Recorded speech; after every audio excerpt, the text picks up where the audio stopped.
Meus irmãos, quero saudar a todos com a paz do Senhor. Amém.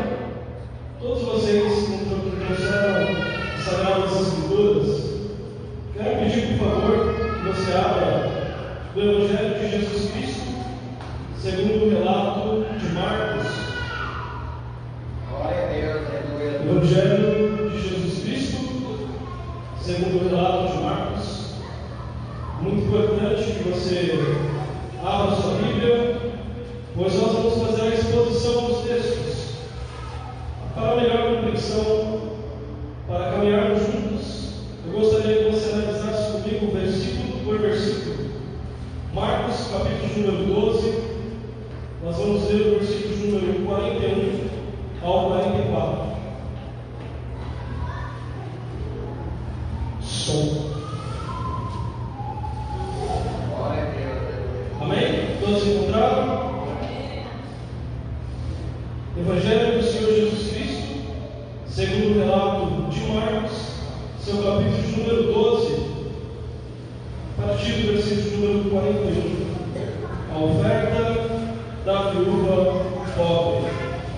Diz assim as Sagradas Escrituras: Jesus sentou-se em frente do lugar onde eram colocadas as contribuições e observava a multidão colocando dinheiro nas caixas de oferta. Muitos ricos lançavam ali grandes quantias. Então a viúva pobre chegou-se e colocou 2 pequeninas moedas de cobre, de muito pouco valor. Chamando a si os seus discípulos, Jesus declarou: afirmo-lhes que esta viúva pobre colocou na caixa de ofertas mais do que todos os outros. Todos deram o que lhes sobrava, mas ela, da sua pobreza, deu tudo o que possuía para viver. Irmãos, vamos ao Senhor em oração, pedindo que Ele nos ilumine, que Ele venha abrir o nosso coração para compreendermos e recebermos a palavra do Senhor. Glória a Deus, aleluia. Senhor, nós te glorificamos, nós te exaltamos pelo privilégio que o Senhor nos concede de estarmos na sua casa para aprendermos a tua palavra. Ó Deus, fala conosco, Senhor, as verdades que estão nesse texto. Edifica nossa alma, Senhor, edifica os nossos corações, de modo que o seu nome seja glorificado e que o Senhor receba toda a glória e exaltação para si. Em nome de Jesus. Amém. Irmãos, foi-me dada a oportunidade, na quinta-feira retrasada, de trazer um estudo, e o tema do estudo que eu trouxe foi a respeito da Bíblia e o dinheiro. Nós precisamos aprender e entender o que as Sagradas Escrituras falam a respeito do dinheiro. Eu iniciei essa série de mensagens, segundo os meus cálculos, vai dar aí aproximadamente umas 5 mensagens. Na primeira mensagem, aqueles que estiveram presentes puderam acompanhar, puderam receber da parte do Senhor um tema muito relevante, que foi a respeito da parábola do jovem rico. Na parábola do jovem rico, nós aprendemos que devemos buscar a Deus em primeiro lugar. Aquele jovem era zeloso, era um cumpridor da lei, e faltava algo no seu coração. Ele era muito rico, tinha grandes heranças, grandes posses, grandes propriedades, mas faltava algo no seu coração. E esse algo era a salvação, a presença de Deus. Então aprendemos que o dinheiro não pode, de maneira completa, trazer alegria à vida daqueles que o possuem. É bem verdade que o dinheiro é uma bênção quando bem administrado. É bem verdade que o dinheiro pode ser muito útil para muitas coisas, mas o dinheiro não pode substituir a presença de Deus. E somente a presença de Deus pode preencher o vazio da nossa alma. Somente a presença de Deus pode preencher o vazio dos nossos corações. Falar a respeito do dinheiro em algumas igrejas, para alguns irmãos, é um tabu. Muitos ficam constrangidos, muitos ficam até mesmo enraivados, não gostam de ouvir a a respeito do dinheiro, muitos pensam que quando falamos de dinheiro estamos querendo extorquir os irmãos, mas a verdade é que a igreja tem as suas necessidades.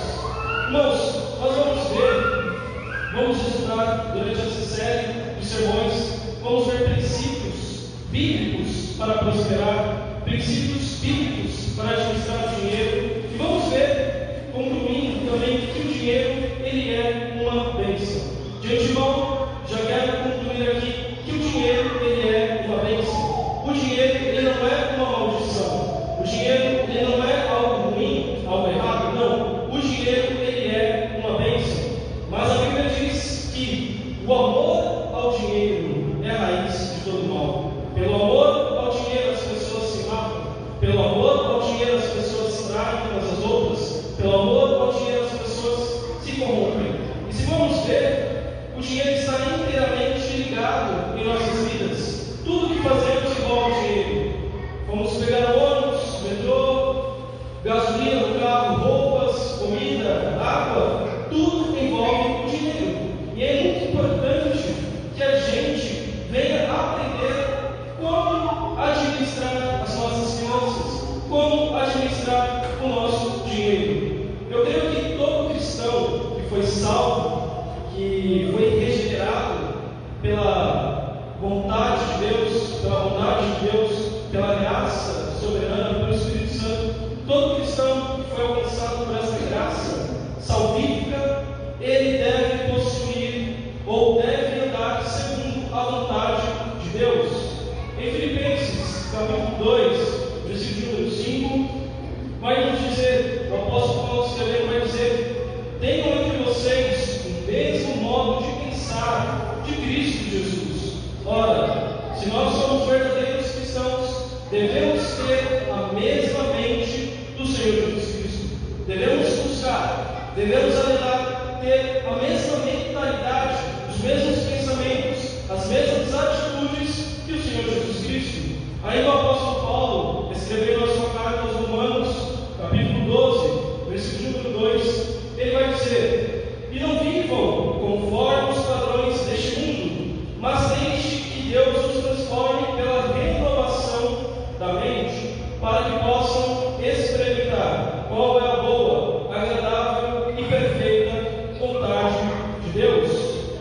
Sobre essa realidade, sobre essa perspectiva, o tema da minha mensagem nessa série a respeito da Bíblia e do dinheiro é: eu quero ensinar os irmãos, ensinar a igreja a olhar para o dinheiro sobre a ótica de Deus, a olhar para o dinheiro sobre a perspectiva de Deus. Uma vez que devemos ter a mente de Cristo, também temos que conhecer e saber o que Deus pensa a respeito do dinheiro e qual que é a sua atitude a respeito do dinheiro. Quando examinamos as Sagradas Escrituras, nós logo de cara já vamos ver um grande contraste. Existe o pensamento do mundo, da sociedade, das pessoas que não têm a Cristo. Existe o seu pensamento a respeito do dinheiro, a respeito de finanças, e também existe o pensamento bíblico, que é aquilo que Deus pensa sobre o dinheiro.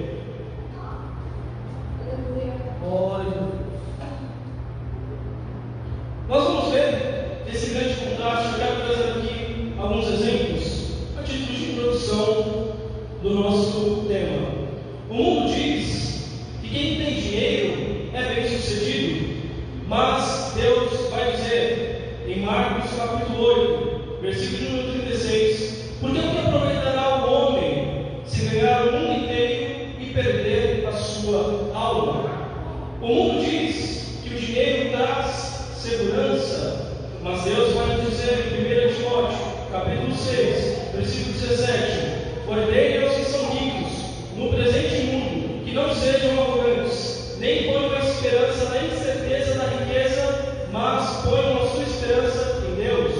O mundo diz que a vida é sobre acumular bens, sobre acumular propriedades, sobre acumular dinheiro, muito dinheiro no banco, mas a Bíblia vai dizer em Mateus capítulo 6, no seu versículo 20: ajuntem tesouros no céu, onde a traça e a ferrugem não consomem, e onde os ladrões e nem roubam. Aqui nós vemos um pouco do contraste.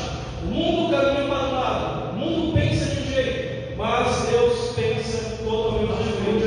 O mundo diz que os felizes, que as pessoas prósperas são aquelas que têm dinheiro. Isso elas pregam, doutrinam as pessoas, e as pessoas gastam suas vidas inteiras buscando dinheiro, uma busca desenfreada. Tem 2, 3, 5 empregos, passam noites sentados e procurando outro dinheiro, em busca de outro dinheiro. Mas a Bíblia nos ordena que devemos, em primeiro lugar, buscar o reino de Deus e a sua justiça. Para o mundo, aquele que é feliz, aquele que é próspero, aquele que tem uma vida de rei, uma vida de príncipe, ele é um homem que possui muito dinheiro, é um homem que mora em mansões, que faz viagens, enfim, que vive uma vida extremamente luxuosa. Mas a Bíblia nos ensina que a verdadeira riqueza consiste em possuir a salvação que Deus nos dá mediante a graça do nosso Senhor Jesus Cristo. A ótica de Deus, a perspectiva de Deus a respeito do dinheiro é completamente o contrário, completamente o oposto àquilo que o mundo prega. Eu quero aqui trazer também um outro exemplo antes de entrarmos na mensagem. Em Apocalipse, no seu capítulo 2, versículo 9, Jesus vai dizer àquela igreja, que é a igreja de Esmirna. A igreja de Esmirna era uma igreja muito pobre, muito necessitada, uma igreja que padecia necessidades financeiras. E olha o relato que o Senhor Jesus Cristo fala sobre ela. Conheço a tua tribulação e a tua pobreza, mas você é rico. Por que o Senhor Jesus disse isso para eles? Na nossa ótica humana, nos nossos estudos, vendo que eles eram pobres. Por que Jesus disse que eles eram ricos? Porque eles buscavam a Deus com todo o seu coração. Era uma igreja que padecia necessidades, mas estava pregando o Evangelho. Era uma igreja necessitada de ajuda financeira, mas estava ali pregando uma verdadeira palavra de Deus. O mundo fala isso, irmãos, que para ser feliz é necessário que você possua riquezas. Mas olha só que grande contraste. Em Mateus, no seu capítulo 5, vai dizer no Sermão do Monte que bem-aventurados, felizes são aqueles que choram. Ora, chorar é um sinônimo de fraqueza para o mundo. Chorar é um sinônimo de uma pessoa que está mal, que está doente, que está passando por problemas, que está passando por alguma situação.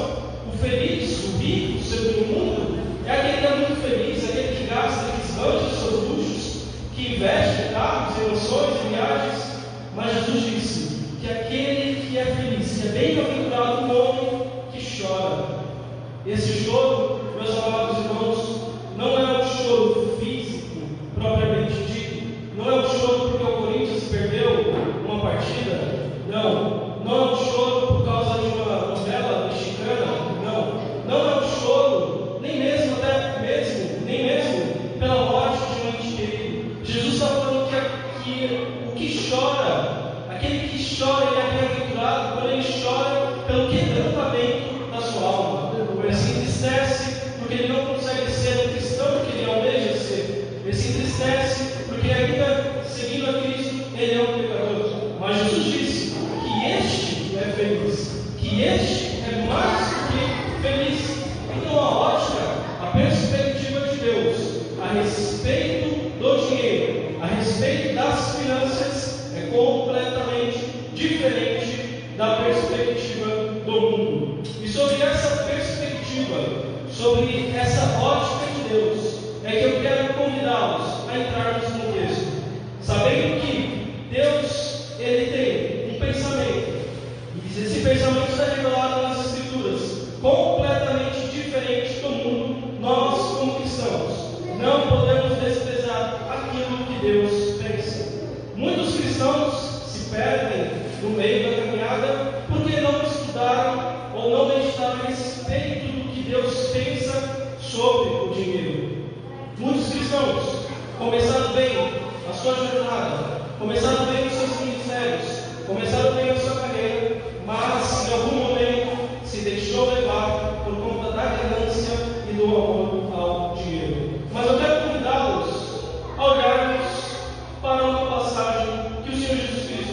vai nos ensinar.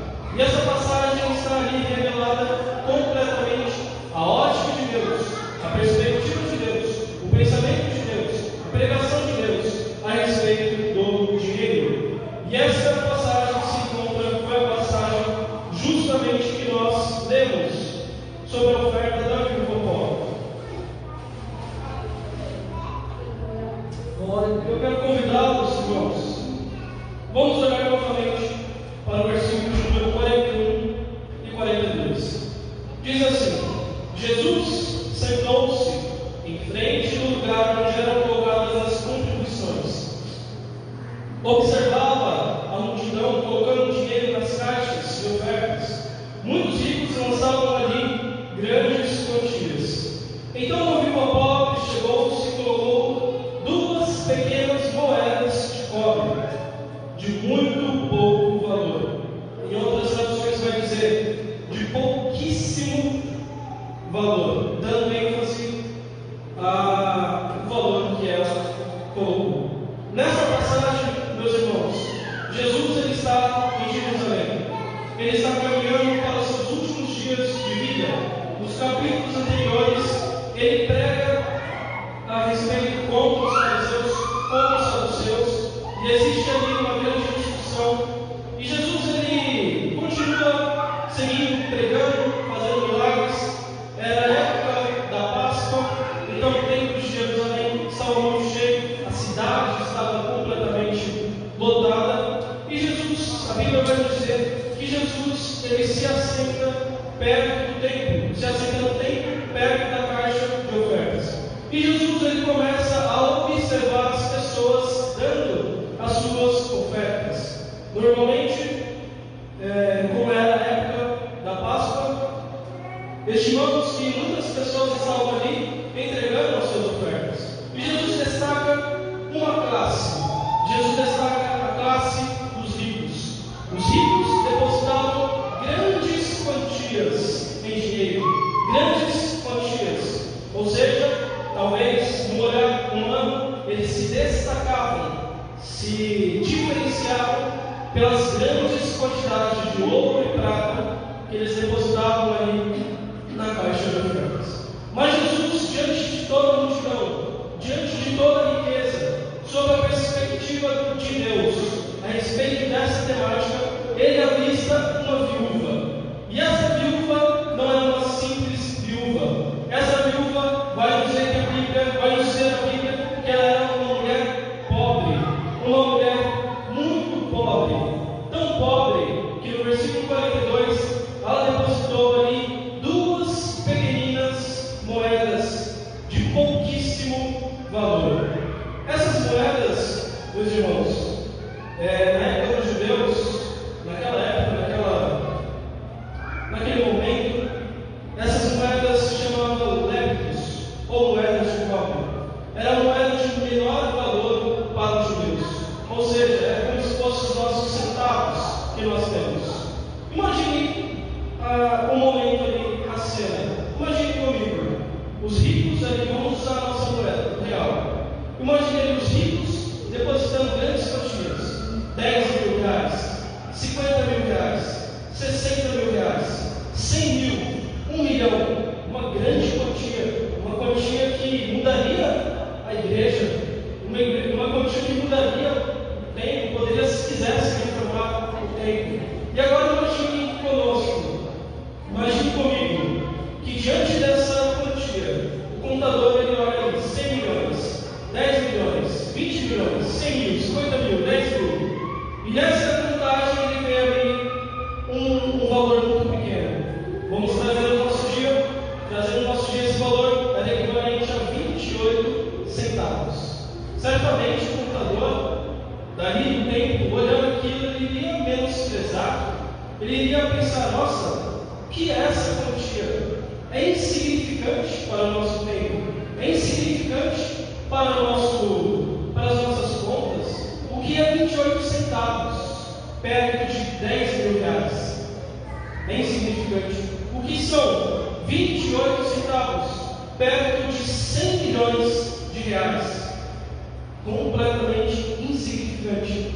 Mas olhe comigo no versículo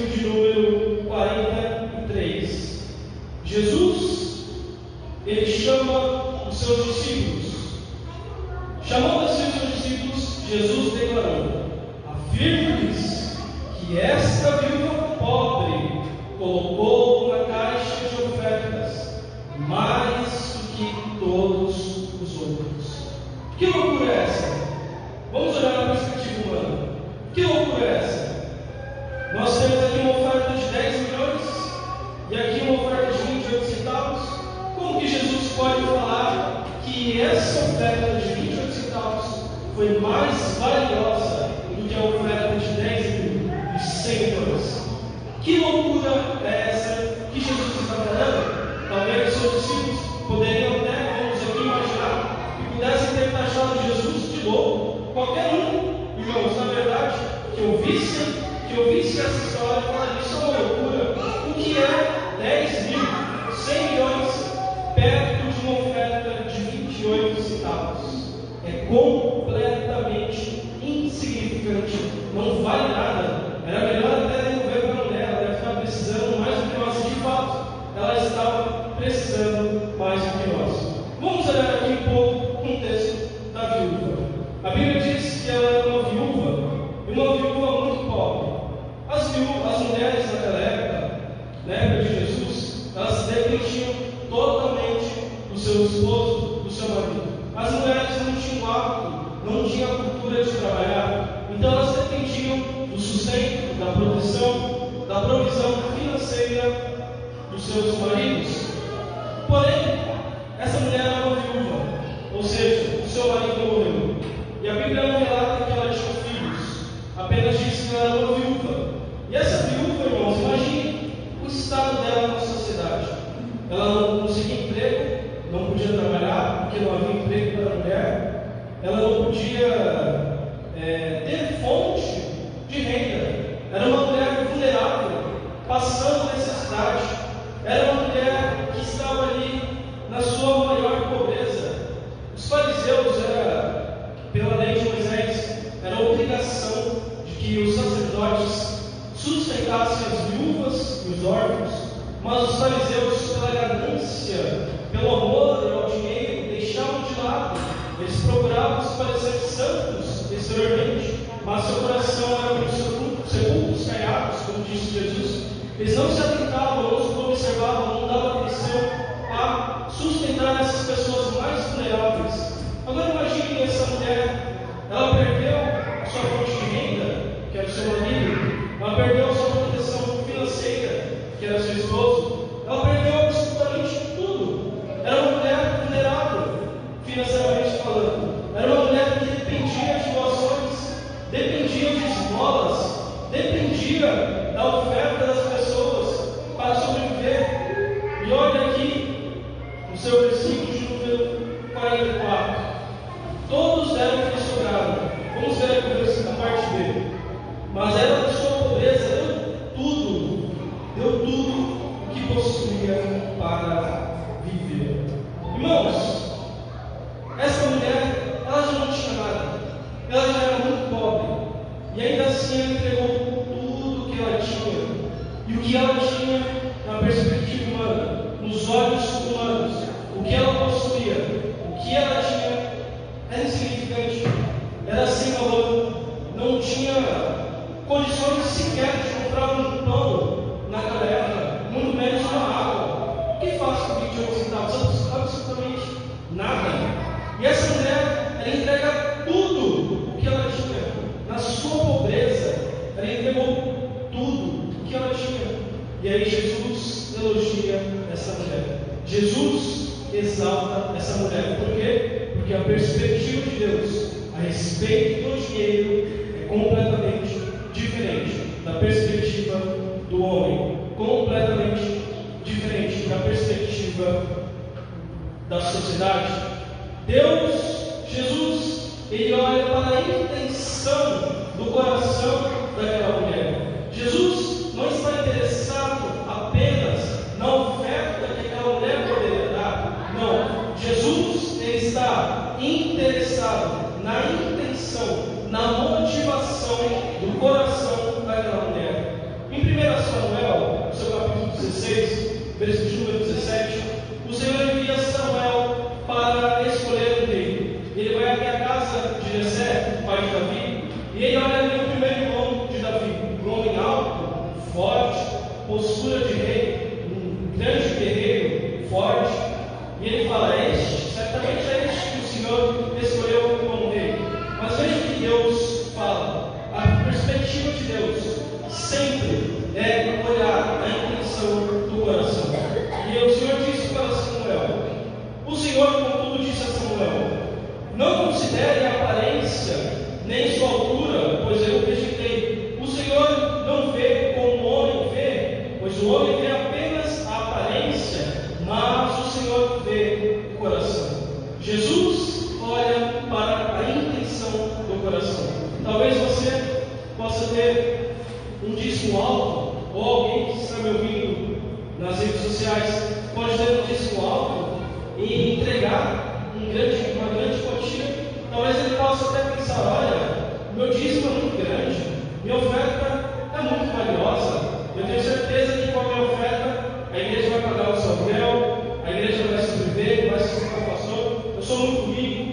Enfim, a igreja recebe sim a oferta, mas Deus rejeita, porque Deus ele olha para o coração. Deus não está interessado, meu irmão, no valor que você pode contribuir. Deus não está interessado, meu irmão, na quantia que você tem. Deus está olhando para o seu coração. Se o seu coração está com a motivação certa, se o seu coração está inclinado para a vontade de Deus, Deus vai receber a sua oferta. Você pode contribuir 1 centavo com a motivação certa, Deus vai receber. Você pode contribuir 10 centavos com a motivação certa, Deus ele vai receber. Essa mulher, ela era muito pobre, vulnerável diante da sociedade, mas Jesus olha para o coração dela, e pela atitude dela nós podemos destacar 2 pontos, 2 motivações. Primeiro, essa mulher, ela era muito pobre em recursos,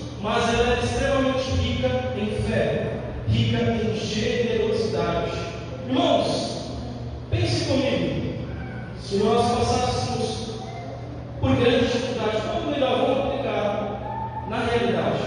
Se nós apertássemos financeiramente o nosso bolso, qual seria a primeira coisa que você iria tirar?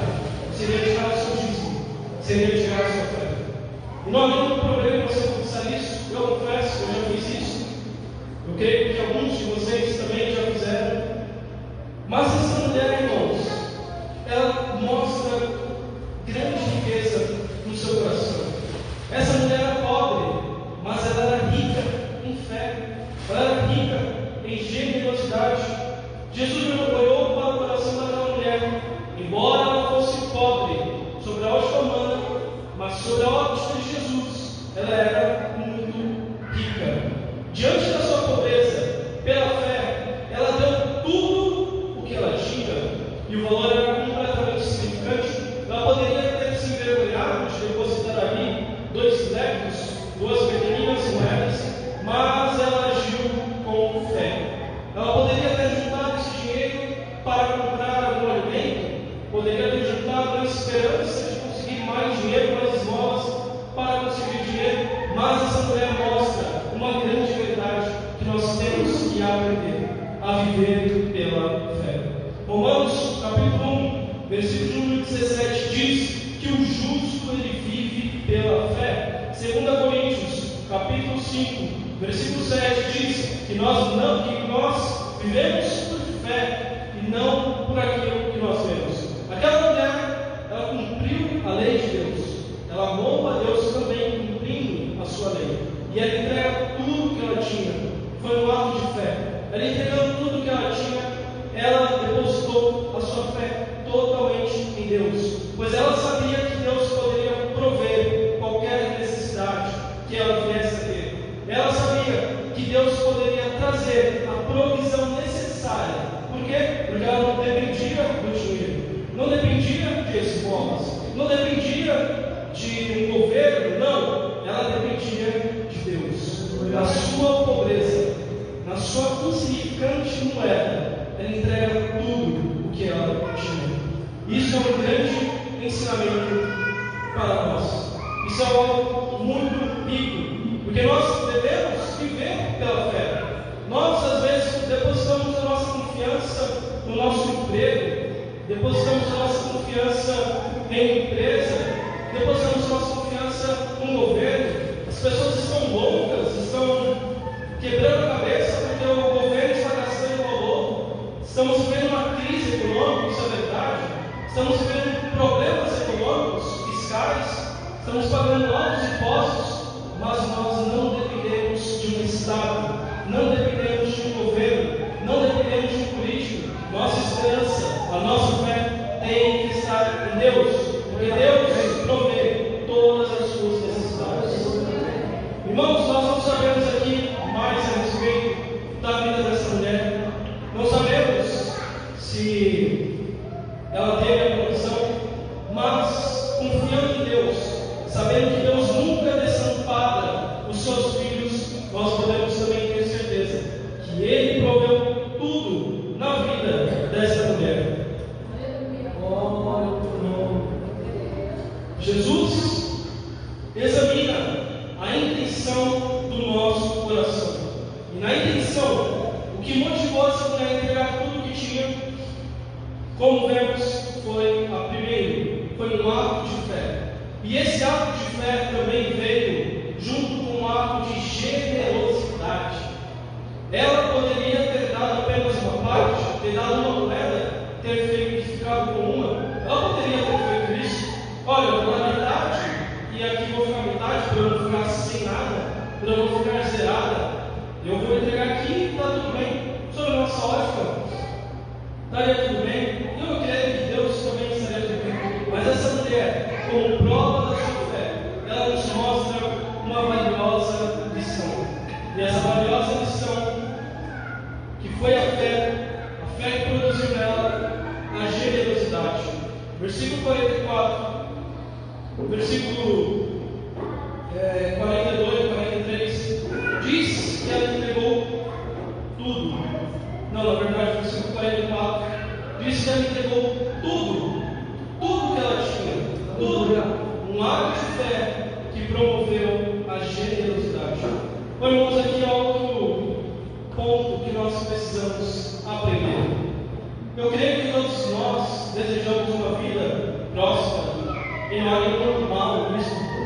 Todos nós desejamos viver uma vida abençoada, uma vida farta. Não há nenhum problema em você ter isso. Não há nenhum problema você desejar riqueza. Não há nenhum problema você buscar tesouros. Não. Deus, Ele se agrada disso. Deus abençoa. Basta você estudar e trabalhar muito. Mas tem algo que Deus ama na vida dos seus servos, é a generosidade. Aquele que contribui com alegria. Não contribui porque, vou tirar o dízimo aqui, é uma obrigação, vou entregar a Deus. Não.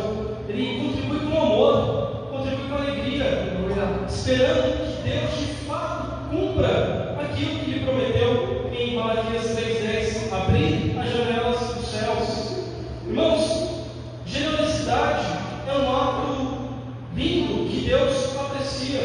Deus não tem prazer nas pessoas que são muquiranas, nas pessoas que retêm o dinheiro, nas pessoas que veem uma pessoa padecendo, um irmão da fé padecendo, não estende as suas mãos, tem condições de ajudar, não estende as suas mãos para abençoar. Deus não se alegra com esse tipo de pessoa.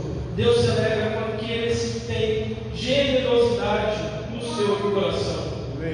Provérbios capítulo 11, o seu versículo número 25, vai dizer: a alma generosa prosperará, e quem dá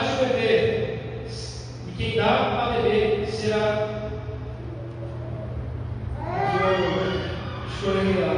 A escrita: a alma generosa prosperará, e quem dá a beber será desedentado, perderá a sede. Amém? Eu quero aqui contar uma história baseada em fatos reais. Quando os irmãos vão ao mercado, eu tenho certeza que quando você vai comprar sua pasta de dente, você compra da Colgate, correto? Quando você compra um shampoo, você escolhe pelas marcas, diversas marcas, mas você já deve ter visto a marca da Palmolive. Eu quero contar a história do fundador da Colgate. O nome dele é William Colgate, por isso que a empresa tem esse nome. Ele nasceu em um lar muito humilde, um lar muito pobre, ali nos Estados Unidos. Ele nasceu em um lar muito pobre, mas seus pais eram cristãos e sempre ensinaram para ele o ato da generosidade e o princípio de dizimar, sempre, independente das situações. Com 16 anos, ele parte para a cidade grande. E ele parte em busca de um sonho para trabalhar, para ganhar dinheiro. E ele começa a trabalhar em uma indústria química. E ele começa a crescer na indústria, começa a crescer na empresa, começa a estudar, até que ele funda a sua própria marca, a sua própria empresa, a Colgate. Mas William, ele sempre guardou aquilo que seu pai, sua mãe ensinou para ele: o princípio da generosidade e a observância quanto ao dízimo. Ele começou a ganhar os seus primeiros lucros, dizimando 10%. Depois começou a dizimar 20%. Depois começou a dizimar 30%, 40%, 50%, 60%, 70%, 80%. Começou a dizimar 90% de tudo aquilo que ele ganhava. Dizimava tudo aquilo que ele ganhava. Dizimava 90%. É claro, talvez você possa falar, mas esse homem, ele era milionário. Certamente com 10% ele ainda continuaria um milionário. Sim, mas olha como Deus abençoou este homem, que guardou um princípio, dois princípios: a fé, a observância do dízimo e o ato da generosidade. Veja o que ele vai dizer: não sou eu quem dá 90% a Deus, é Deus que me permite viver muito bem com os 10% que me sobram. Irmãos, o nosso dinheiro pertence a Deus, nada é nosso. Nossa vestimenta não é nossa, nossa casa não é nossa, o nosso carro não é nosso, tudo pertence a Deus. E este homem, ele ousou, ele teve um ato de fé e depositava 90% de tudo que ele ganhava, vivia com 10%, um ato de generosidade. William Colgate financiou obras missionárias, escolas bíblicas, impressões de Bíblias e projetos de caridade. Sua empresa cresceu de forma sólida e ética, sendo abençoada por gerações. Ele demonstrou a verdadeira prosperidade, não é reter, mas repartir com propósito. A alma generosa prosperará. E é exatamente isso que essa mulher fez. Ela foi generosa. Ela, na sua pobreza, ela usou a sua fé, crendo que entregando tudo, Deus poderia prover também tudo na vida dela. Irmãos, essa é a perspectiva que Deus tem sobre o dinheiro. E nós temos que aplicá-la em nossas vidas. Temos que aplicar nos nossos corações. Que Deus, Ele olha para a intenção do coração. Quero também contar um testemunho, finalizando, porque eu estava na faculdade. Os irmãos sabem que estudante é duro, né? Não tem dinheiro nem para comprar uma água. Graças a Deus que eu conheci na era uma situação melhor. Às vezes eu ia para a faculdade só tinha o dinheiro do bilhete, do ônibus, e eu bebia água, irmãos. Meu almoço era da empresa, almoçava, claro, às vezes meu pai me dava um dinheiro, comprava um monte de queijo. Mas eu estava muito angustiado, irmãos, porque eu não estava conseguindo entregar meu dízimo, entregar minha oferta para a igreja. E eu estava ficando louco, eu estava pensando que aquela situação sem dinheiro que eu estava, era porque eu não estava contribuindo, era porque eu não estava dizimando ou ofertando. Irmãos, era uma luta, como íamos aos cultos e via a parte da oferta e eu não tinha, eu queria dizimar, mas eu não tinha. Se eu tirasse ali, eu ia ficar sem nada na semana, poderia ter tido a fé dessa viúva.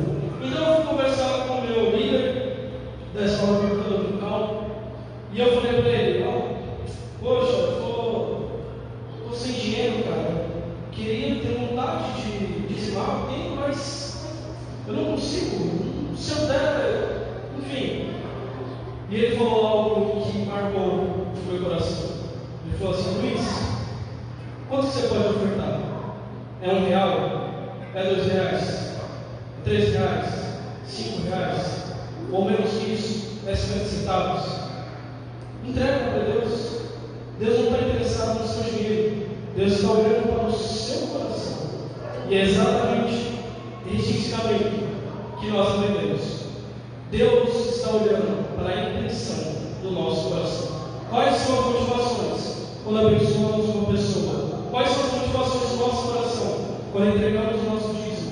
Quais são as motivações do nosso coração quando nós ofertamos para a casa de Deus? Irmãos, que o Espírito Santo olhe melhor aos nossos corações, vendo a sua profundidade, em nome de Jesus. Amém.